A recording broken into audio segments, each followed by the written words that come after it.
Hello everyone, welcome to my corner of the world. Well, Christmas is nearly upon us and I thought it would be nice to think about some Christmas packaging.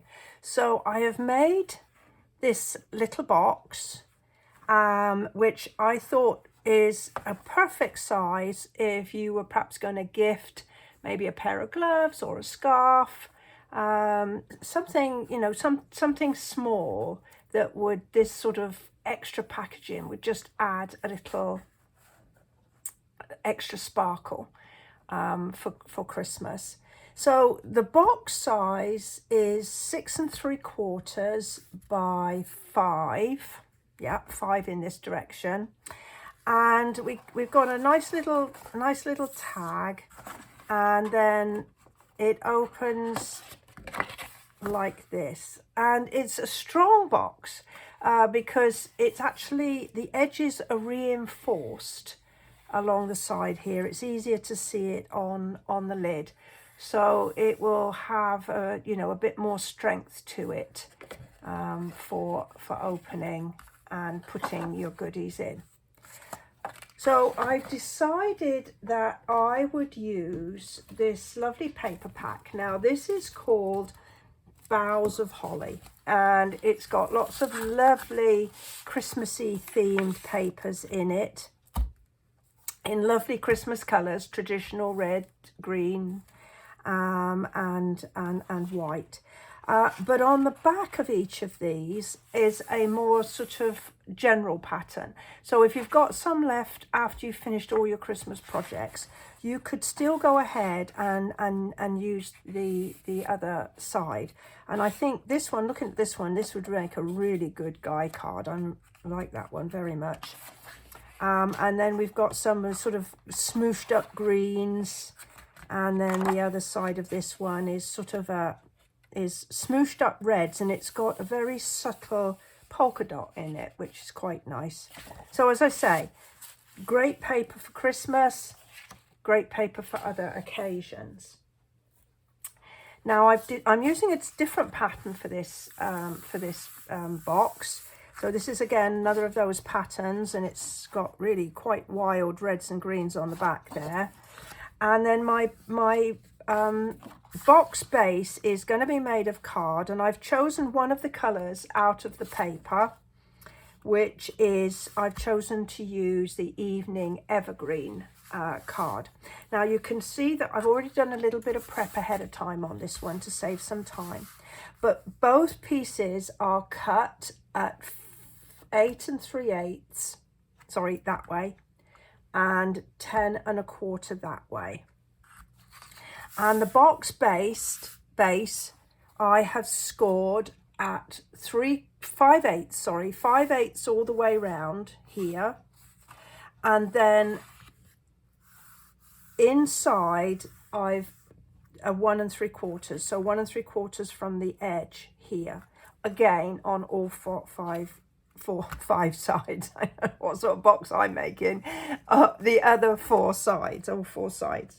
Right, now this piece of paper is cut exactly the same size, but we need to make sure that when we score it, we give it a little bit of extra room so that it will fit over the box. And by that I mean we need to score it slightly less than we scored the base box. So what I've done here is the 1 3/4 mark is just here. Let's get rid of the light there. It's just there. So we're going to take it back 1 mark. That's actually a 1/16 of an inch. So we're going to take that back 1 tiny little mark. So that will be 5/8. So 5/8, that's 4/8 at that point, and 5/8 is there. And we're just going to bring it back 1/16 of an inch. And we're going to score. I'm going to score on all 4 sides. Then we're going to do the 1 3/4 So there's the 1 3/4.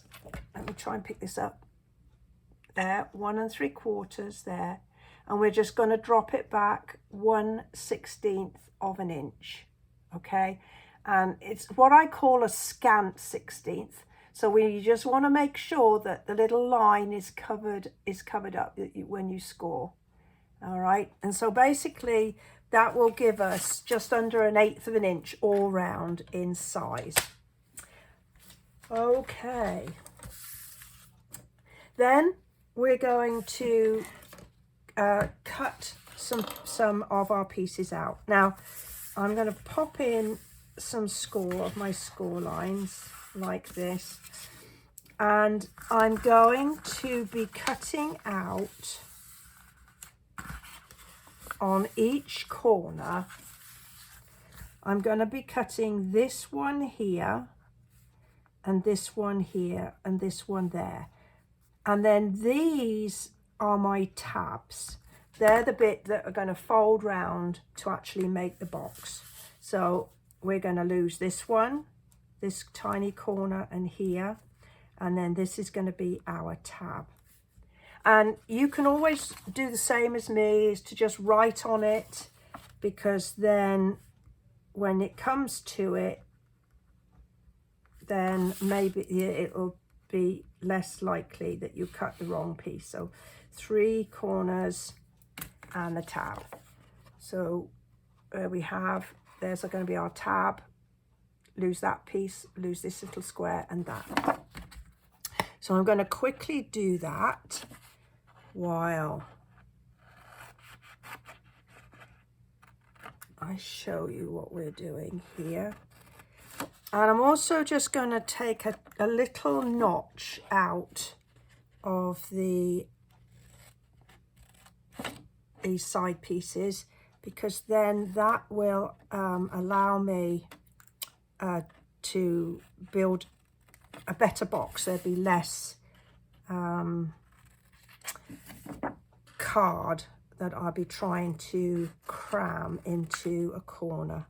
So again, that little notch, there's my other piece that I'm going to lose, and then I'm going to score a cut up there, and I'm scoring to this line here, and then I'm just going to cut off the tiny little bit.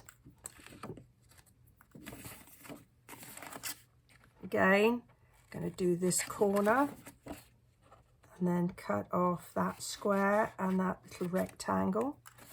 I'm going to notch like this, and then I'm going to take this up to that score line, off with that bit, and then cut a little segment or a little notch, and then my final one here, and we're just going to run that up.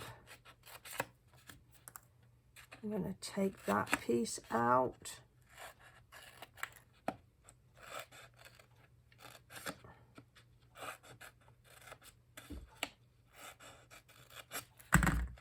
and there I've got all my pieces cut. There's how my box looks there. Right, so we need to put in our score lines, and if you've watched my videos before where I've made 3D items, you'll know that I've said good score lines is the secret to a nice finish to your box. I'm just going to pop there. Now that little bit there, that's the reinforcing edge. Give it a double thickness. Now this box is the maximum size that you can get out of a piece of 11 by 8.5 inch cardstock. So this is, as I say, quite a big box. Then I am going to go in with my adhesive. So I want to put my tabs on the back, like inside. So I'm going to swing it round like that. And I've got some little pegs here. These are like little mini clothes pins, and it will just hold it in place. Now you can use liquid, as I am doing, or you can use tear and tape, or you can use Stampin' Up's what are they, Plus. That will give you a nice strong bond, but I recommend that you use an adhesive that you feel you feel confident is a good adhesive, which will hold your box in place.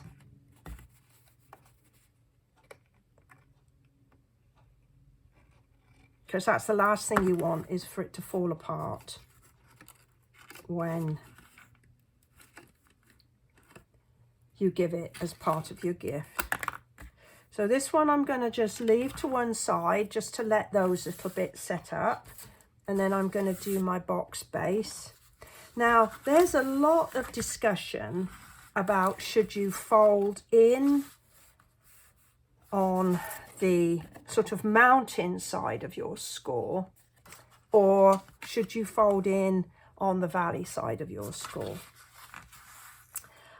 To be honest with you, I have done it both ways, and using Stampin' Up's cardstock, I have never found either way to be the wrong way.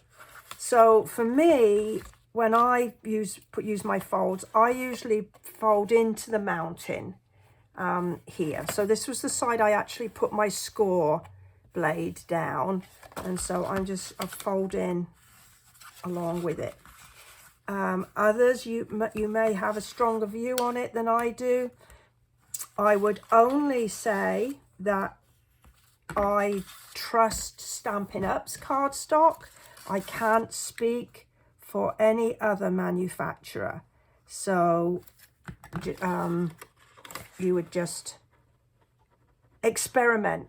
If you have card other than Stampin' Up's card, then I recommend that you experiment and see what gives you the best finish that you're happy with. All right, so I've just got these couple more to do.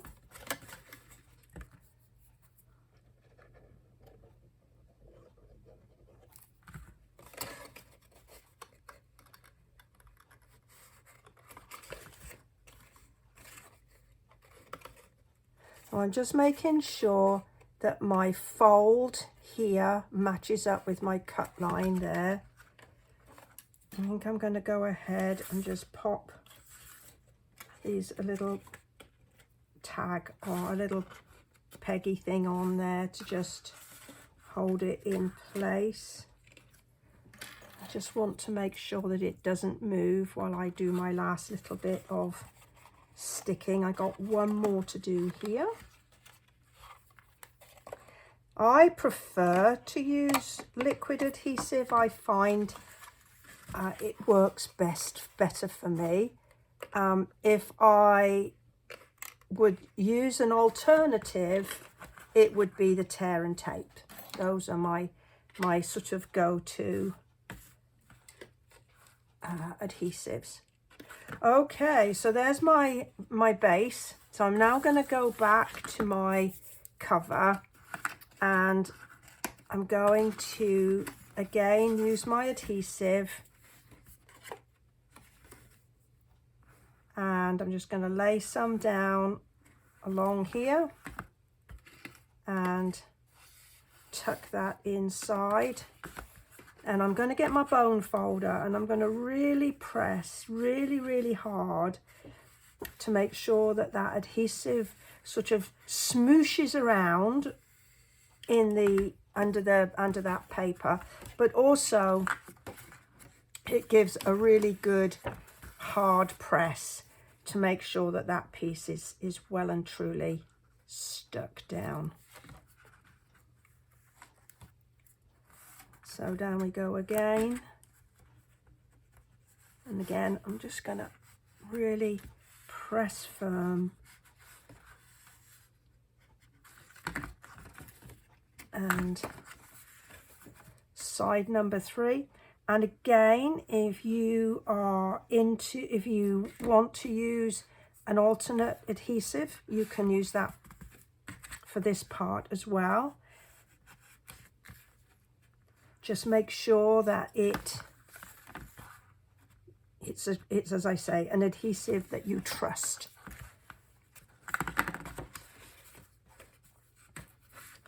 Okay, so this is side number 4, and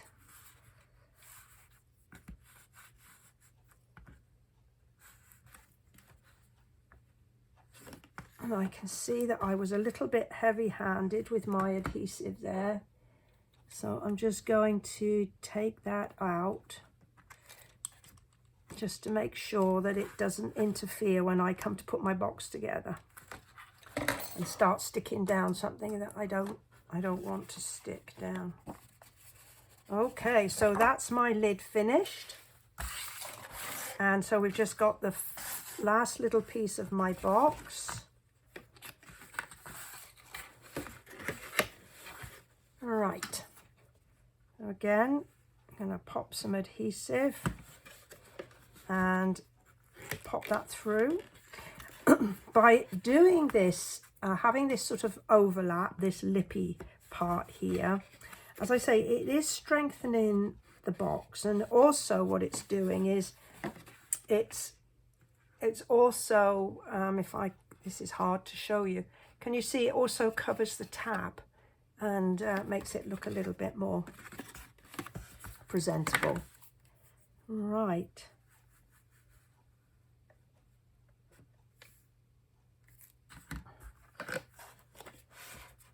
Nice and firm.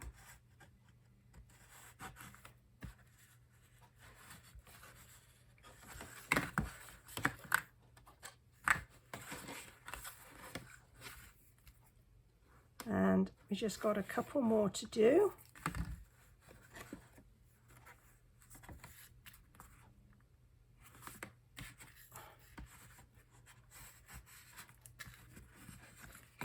And this is the last one. So the trimming that I shared when we were cutting the bits out just now is exactly the same on the box top as well as the box bottom.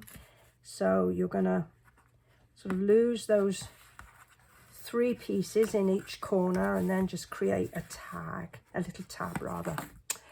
Okay, now at this point, if you wanted to, you could put a piece of decorative paper in there.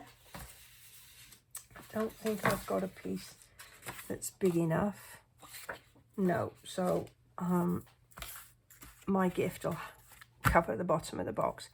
And then with any luck at all, if everything has gone to plan, my box lid should go over the top. There's always a moment of truth when you finished your box. There, yay, it fits. It fits, it looks really good. Okay. So just to put a little bit of final decoration, I'm going to use the Leaves of Holly stamp set. And I'm also going to use the tag die from the Designer Tags dies set. And it's the largest one in here, and I thought, well, it'll be a nice one to do. So again, to save a little bit of time, I have pre-cut that with a little bit of basic white card, and I'm going to stamp it. Now then, stamping should be fun. Card crafting should be fun. So rather than try and center it and make sure that it's level, I am actually going to deliberately stamp it at an angle. No stress, lots of fun. And I'm going to add some holly leaves. And just going to pop them like this.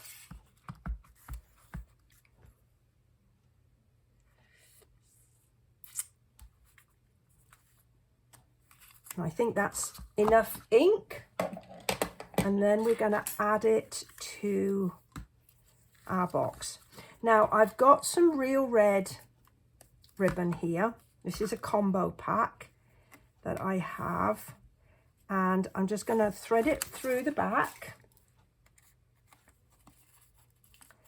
and through the little tags, little slots at either end, like that. Okay. Then I am going to make sure that it doesn't sort of slide around too much.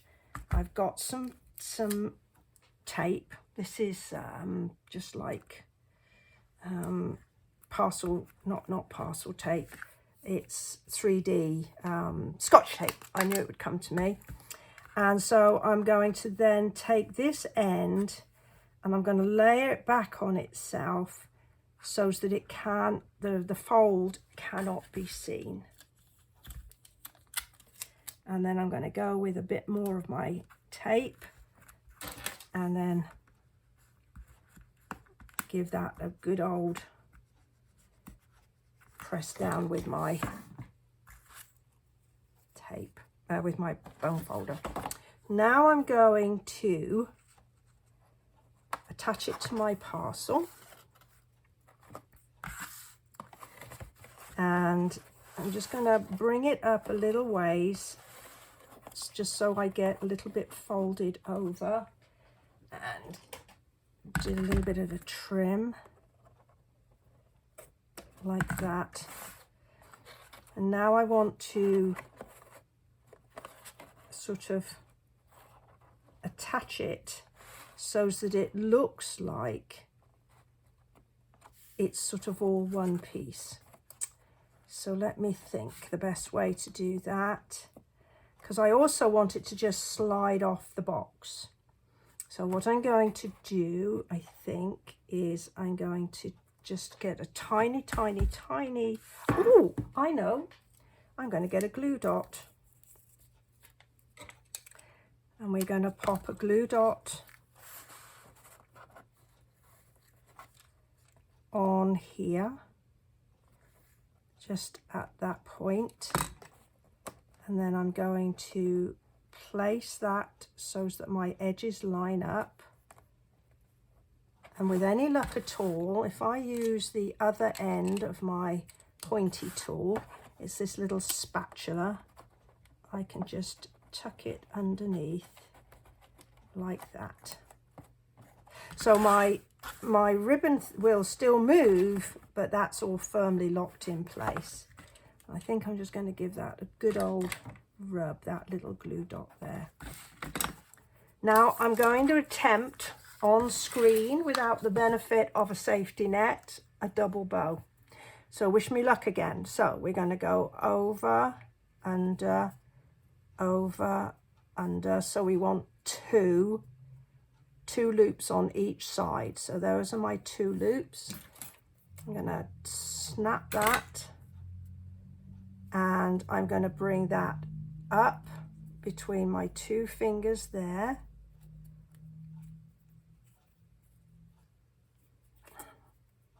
Thread it through, Cindy, rather than try and force it. Okay. All right, I just noticed that I did that wrong. I pushed it up and round. It needed to just go through like that. Okay, so I've got 2 loops on the bottom and 2 loops on the top. and I am going to bring it round and round the back so that there's a knot. Now I do have a video on how to make a double bow, and I do it a lot slower, but since this has already been going for 25 minutes, I don't want to spend any more time doing my bow. But as I say, I will make sure that there is a link to my other video that has the double bow on it. All right, so we just do a little bit of arrangement. We're going to get out the glue dots again, and I'm really squeezing the knot on this bow to try and make it as less bulky.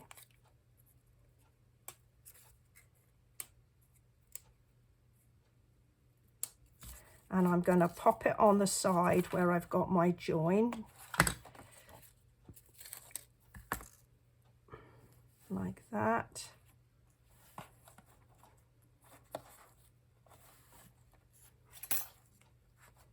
And let's see, let's just cut a little bit off. I'm going to have them one slightly longer than the other. I just think it looks a bit more natural that way.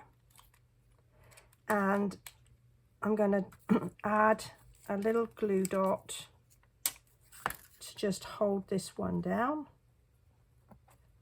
like that. And a final flourish.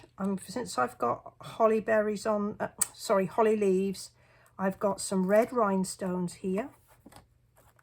And I'm just going to do a couple of little clusters of 3 so they look a little bit like holly berries.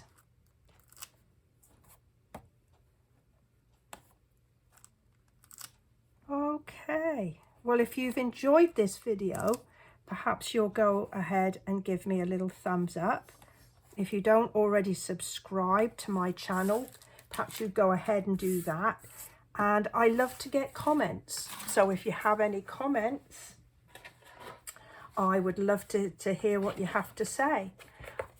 I do hope you've enjoyed this video. Remember, there will be more information if you follow the link below this video. I appreciate you spending time with me today, and I look forward to seeing you next time. Bye-bye for now.